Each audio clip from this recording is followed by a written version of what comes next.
Во подрачното одделение на Државната изборна комисија во Кочани раздвиженост од граѓаните кои се интересираат за проверка на избирачкиот список и точноста на нивната адреса. Раководителката на подрачното одделение Снежана Хаджипунова во денешната изјава за телевизија Кочани информираше дека досега се нема пријавено ниту еден граѓанин со погрешна адреса на живење. Хаджипунова истакнува дека интерес кај граѓаните има околу избирачкиот список, при што најмногу граѓаните се интересирале дали се запишани како гласачи, како и за нивната адреса на живење.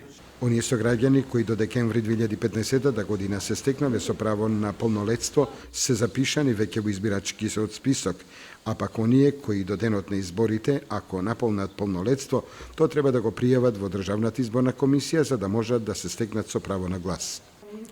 Од подрачното одделение истакнува дека доколку се забележат неправилности во избирачкиот список, кој е објавен на веб страницата на Државната изборна комисија, истите можат да ги достават по електронски пат до ДИК или пак во канцеларијата на ДИК во Кочани.